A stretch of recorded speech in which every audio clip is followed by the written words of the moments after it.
warahmatullahi wabarakatuh. Halo Sobat Rohis, selamat datang kembali di podcast Rohis Berprestasi. Tempat di mana kita ngobrolin inspirasi, perjuangan, dan kisah luar biasa dari anggota muda Rohis yang tak hanya unggul dalam ibadah, tapi juga berbagai bidang prestasi lainnya.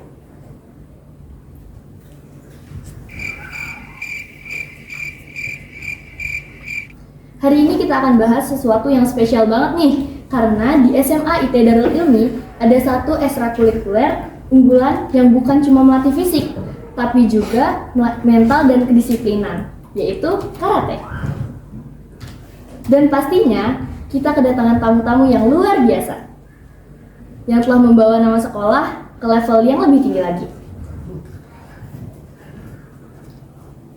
Mereka adalah Hanif, Karima, dan Fadlin yang berhasil membawa pulang medali emas dalam kejuaraan daerah karate Kunshin-ryu Karate Do Indonesia Lempura Cup 2 seprovinsi Lampung.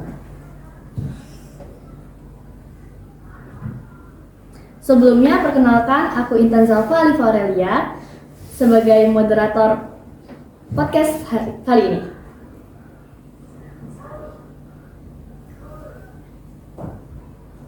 Dan tentunya ada sosok yang luar biasa di balik keberhasilan mereka, yaitu Senpai Johnny Iskandar, pelatih hebat yang telah membimbing para atlet hingga meraih kemenangan.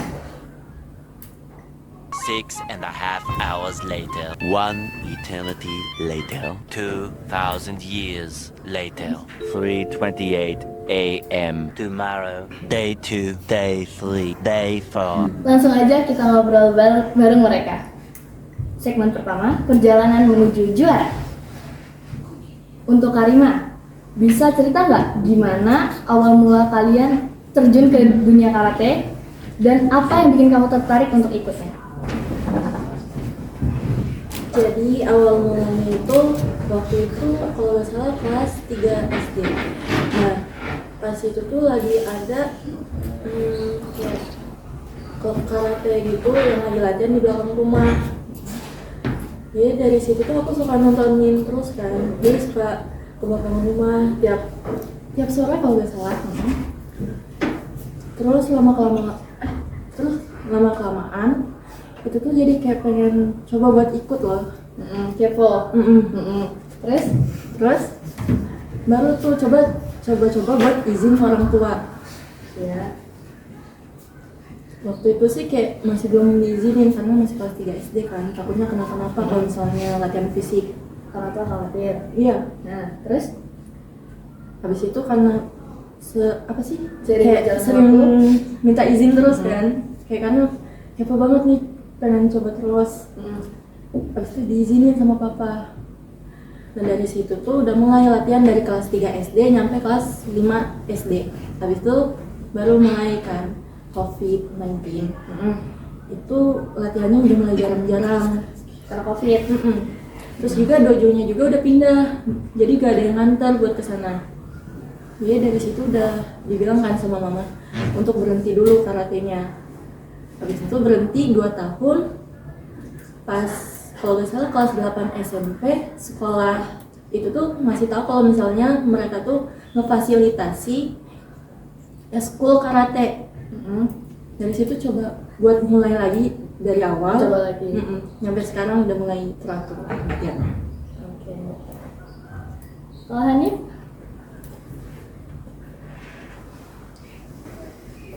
Kalau saya mungkin pertamanya itu dari SMP itu kan dari sekolah itu ada eskul wajib. Nah baru itu masuk karate, baru nyoba-nyoba aja. Situ Kelas? Itu kalau nggak salah kelas 7. Kelas 7? Oke. Kelas 7 saya ikut karate, habis itu berhenti dulu 1 semester gara-gara emang jauh gitu latihannya. Itu lanjut lagi di kelas 8 semester 1. Itu masih sabuk putih, masih awal banget. Itu ikut ini UKT. Nah mulai dari kelas 9 baru ikut lomba gitu. Tadinya sebelumnya sempat ini dulu hilang lagi 1 semester. Itu tuh ikut silat dulu kan. Nah pas ikut silat itu ternyata latihannya lebih berat gitu. Jadi Tapi itu masih samaan nih, paginya karate, malamnya silat. Jadi 2. Ya, jadinya kalau hari Rabu itu kan siangnya itu karate, terus itu lanjut habis isya nyampe jam 2 malam itu silat. Sampai malam? Iya, Jam 2? iya. Oh, Itu pulang ke rumah tuh paling udah capek-capek ya. ya. Terus itu baru paling sholat dulu nyampe rumah itu, terus itu makan, baru tidur. Besoknya sekolah lagi. Nah kayak gitu kan capek. Terus? Jadinya pas saya pikir-pikir silat ini kan gara-gara malam itu capek juga, jadi saya keluar kalau silat. Jadi fokus. Karate aja. Jadi fokus di karate. Iya. Silatnya Berhenti. Mulai kelas 9 kelas 9. Awal apa akhir? awal. Kelas 9. Terus itu kelas 9 itu sampai SMA ini lanjut gara-gara emang ada ekskul wajibnya. Ya. Tadinya nggak tertarik untuk ikut lomba-lomba gitu, Kenapa? nggak tahu kenapa. Mungkin pertama karate itu kan cuman gara-gara ekskul wajib gitu. Karena Tapi pas udah ngikut ikut lomba, aja. pas ngikut lomba itu dapat medali itu kayak seneng gitu, jadinya ketagihan. Gitu. ketagihan. Lomba pertama di mana? Lomba pertama di Dunia Putri tahun lalu.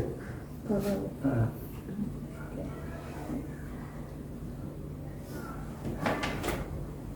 Lanjut ya. Gimana sih perasaan kalian saat berhasil membawa pulang medali emas? Apa yang pertama kali terlintas di pikiran kalian? Kalian tahu? Gitu. Kalau dapat medali emas yang baru-baru ini, itu baru sekali dapat emas. Sebelumnya perak, perunggu. Nah ini baru sekali dapat emas ini. Jadi ya seneng lah gitu. Ah, Senang doang. seneng. Seneng aja gitu kan. Nah, seneng. Aku juga baru pertama kali dapetin medali emas. Biasanya juga tuh cuman konsisten buat dapetin perak doang. Boleh dong tunjukin medalinya ke kamera.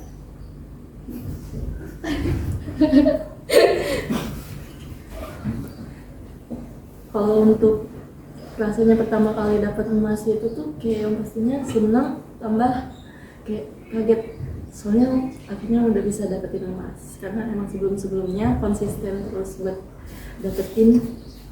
Ini mah perak. Iya, selalu perak. Mindsetnya. Iya, karena kayak apa ya? Mikirnya belum mikirnya bisa. kayak masih ragu juga buat ke depan. Oke. Latihan karate kan pasti butuh disiplin. Pernah nggak sih kalian ngalamin momen hampir nyerah?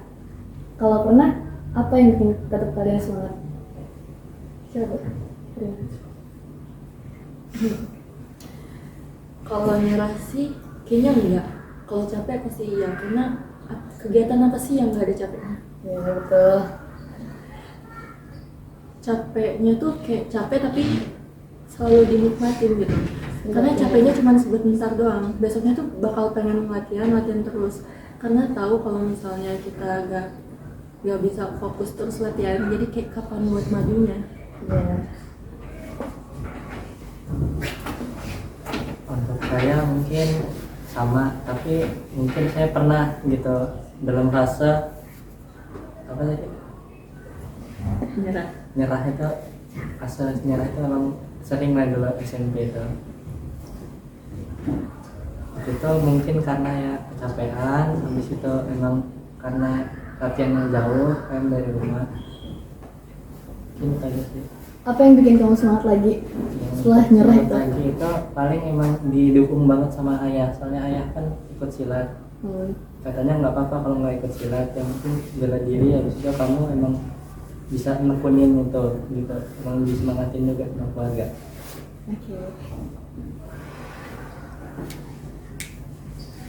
Oke, selanjutnya kalian tuh latihannya berapa kali atau berapa jam sih programnya? Apa makanan juga harus dijaga atau gimana? Untuk latihan itu seminggu itu bisa 5 kali. 5 kali. Heeh. Hari apa aja? Untuk itu harinya udah nggak nentu. Tergantung. Tergantung. Yang penting Tapi dikabarin. seminggu 5 kali. Iya, 5 kali. Oke. Terus itu kalau jamnya mungkin 2 jaman lah. 2 jaman. Sekali Iya, ketemuan. itu kan pemanasan, habis itu lari dulu 15 menit. Tapi kadang nggak nentu juga sih. Iya, Kadang nggak nentu. itu latihan. Soalnya kalau misalnya pulang itu kadang cuma dapat waktu cuma sejam doang. Iya. Karena Karena kan pulang memang sekolah. di hari sekolah. Pernah di hari libur? Hah? Libur. Pernah jadi libur. Satu minggu. Iya, 1 minggu. Nah, kalau makanan ya atlet-atlet kan memang harus dijaga gitu kan. Ya kayak sayurannya banyak gitu nggak boleh makan mie. Iya gitu Yang ya. pedas-pedas itu Kurangin. dikurangin. Minum es itu kan buat badan kita kurang fit nantinya gitu. Nah, betul.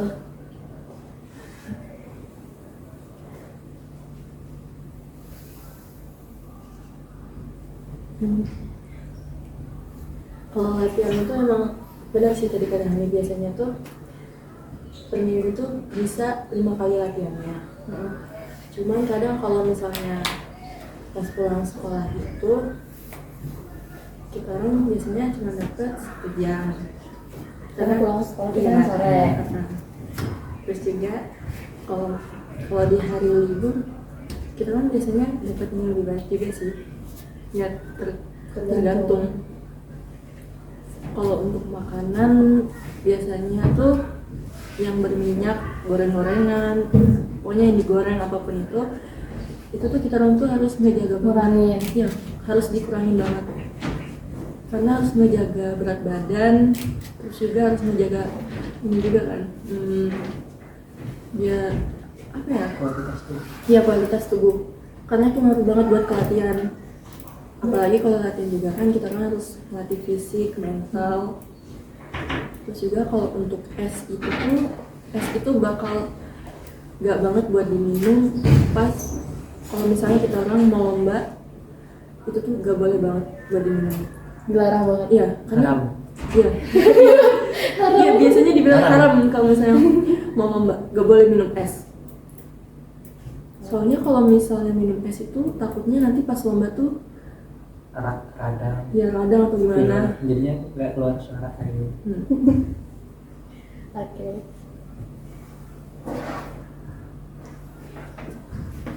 Ada nggak sih momen yang paling sulit kalian hadapin selama latihan atau pertandingan? Kalau latihan itu tuh apa ya? Mungkin pas teknik mungkin, karena aku cuma bisa awal-awal tuh pas latihan cuma bisa teknik di tangan doang. Pas kaki tuh Masih susah. masih susah buat ngangkatnya Belum. karena emang belum lentur banget. Cuman lama-kelamaan itu dilatih terus sama Pak Jo, jadi kayak udah lumayan. Better. Ya, kayak udah lumayan bisa juga. Waktu itu splitnya juga masih agak kurang kan. Sekarang? Jadi sekarang tuh tiap pemanasan pasti ada split. Terus juga kalau untuk lomba mungkin tremor di awalnya itu. Iya, Wajar. karena kan iya wajar.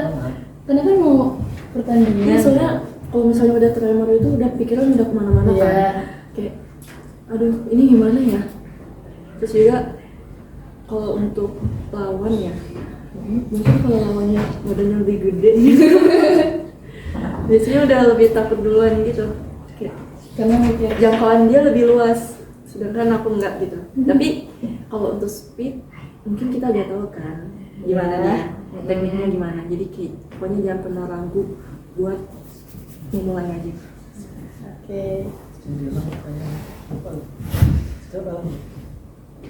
Momen paling sulit Momen paling sulit ya kan di latihan atau pertandingan. Mungkin kalau pas latihan itu saya kurang ininya di menjaga waktunya.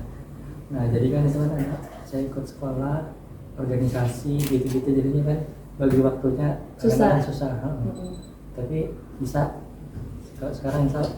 Jauh bisa. Alhamdulillah. Habis itu kalau lomba ya mungkin memang suka tremor gitu kan. kalau lawannya kecil itu saya bukan apa ya, pokoknya harus menang. Malu kalau lawannya kecil. Nah tapi kalau lawannya gede itu saya lebih senang. Lah, kok Lebih gitu? senang. Kenapa? Kalau kalah nggak malu. Iya, Karena benar. kamu lebih kecil. Heeh. Kalau lawan lebih kecil tuh kayak lebih apa ya, nggak ada rasa takut, rasa malu itu pokoknya hilang pokoknya. Iya. Pokoknya harus menang gitu. Ground gitu. Bisa. Ayah saya juga sering bilang kan, Kak, kalau itu mending lawannya gede daripada lawannya kecil gitu. Biar gak malu. Heeh. Tapi emang kayak gitu saya. Kalau menang itu paling lawannya kecil, kalau lawannya gede itu Tapi usahanya emang. kalau dia gede tapi dia pendek itu lebih gampang. Karena jangkauan kita lebih luas. Iya.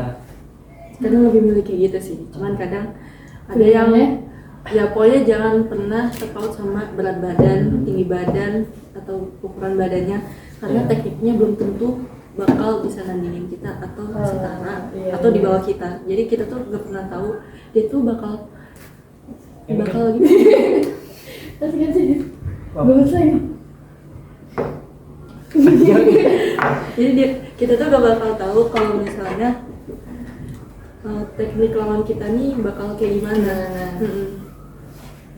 Ya pokoknya jangan pernah takut buat ngelawan dia karena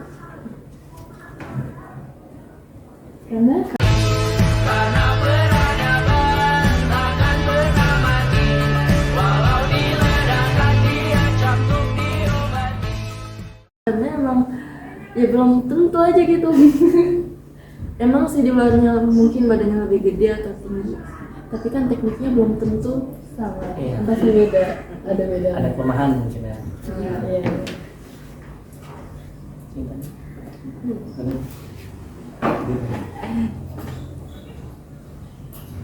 Siapa tuh? Siapa tuh yang baru datang tuh? Atlet satu lagi Aduh, nih. atletnya ketinggalan nih. Kacau. Nggak salah.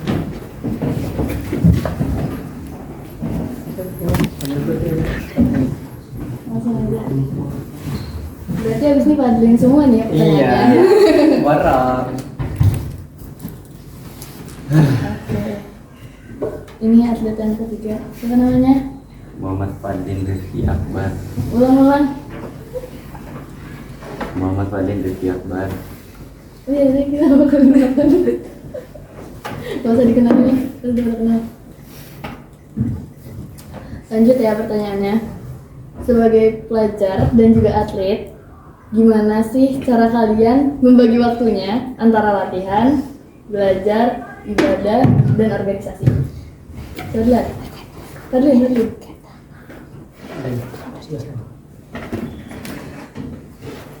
Bisa nggak?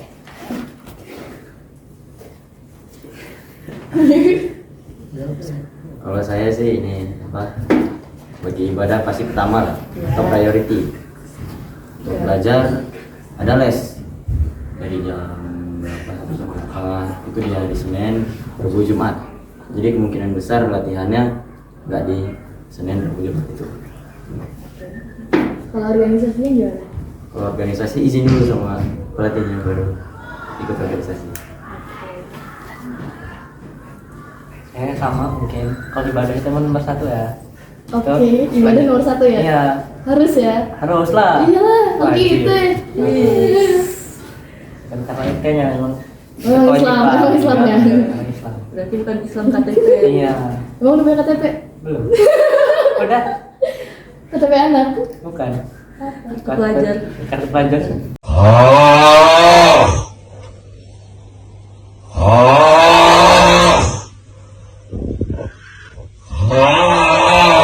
Ya udah. Kan Ya udah ya. di situ kalau bagi waktunya mungkin kalau latihan nanti kalau emang ada organisasi izin maksudnya izin belum bisa ikut latihan gitu. Rapat. Nah, ada rapat, ada kegiatan gitu. Nah kalau untuk belajar ya saya tetap belajar di malamnya Jam berapa? ya, habis isya itu kan masih kosong. Oh, jamnya kosong. Iya kosong, bisa belajar dulu kan. Tapi kalau untuk kerjaan tugas paling saya kalau hari liburnya. Soalnya kan biasanya kan kalau tugas itu dikumpulnya Ada deadline. ada deadline-nya tuh biasanya seminggu. Iya, seminggu setelah dikasih tugas itu. Siapa? Nah, kayak gitu deh. Kalau aku sih biasanya diatur jadwalnya ya. Biasanya Keren nih. udah punya planning dulu. Nanti hari ini bakal ngapain, terus jam ini bakal ngapain. Kalau misalnya untuk tugas itu biasanya ini juga sih pas malamnya. Pas malamnya biasanya abis maghrib.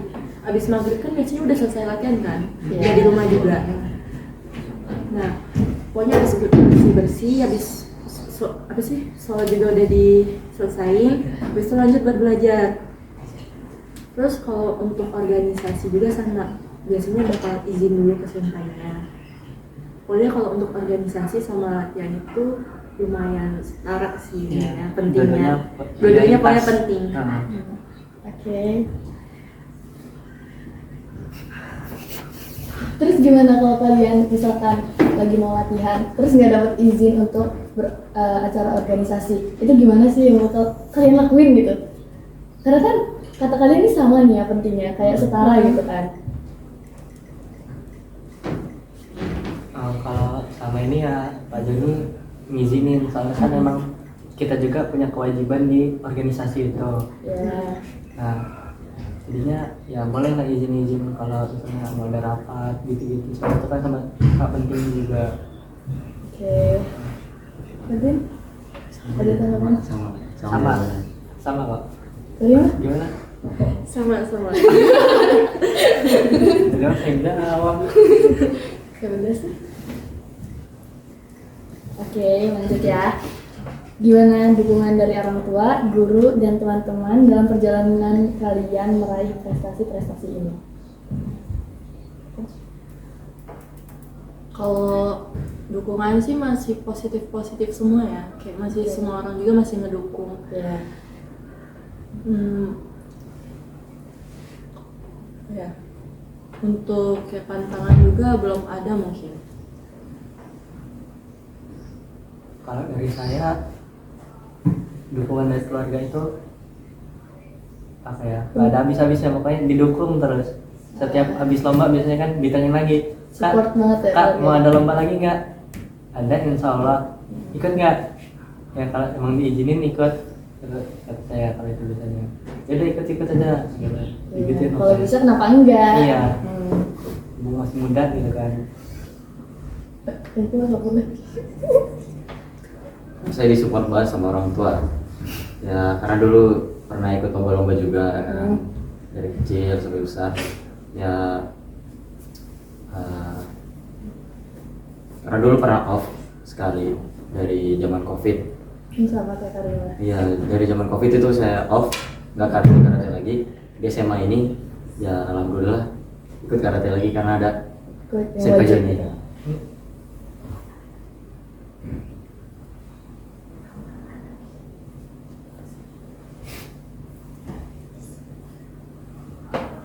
Buat teman-teman, aduh. Terakhir nih, ada nggak sih pesan atau motivasi untuk sahabat Rohis buat teman-teman yang ingin berprestasi tapi masih ragu untuk mulainya? Apa pesan buat mereka dari kalian? Bisa gitu? Ada? Mencoba itu harus, jangan malu-malu. Jadi aja. Tingkat saya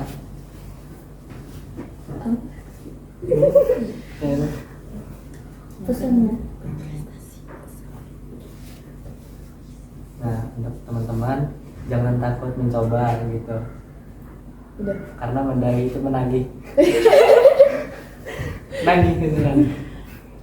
Buat teman-teman Rohis yang ingin berprestasi di bidang karate juga, jangan pernah jangan takut untuk memulai, karena kalau misalnya kita nggak memulai terus, ya gak bakal ngecobain rasanya gimana buat Bakal kepo. ya. Nah, kayaknya ini udah terakhir deh. Apa sih impian terbesar kalian ke depannya?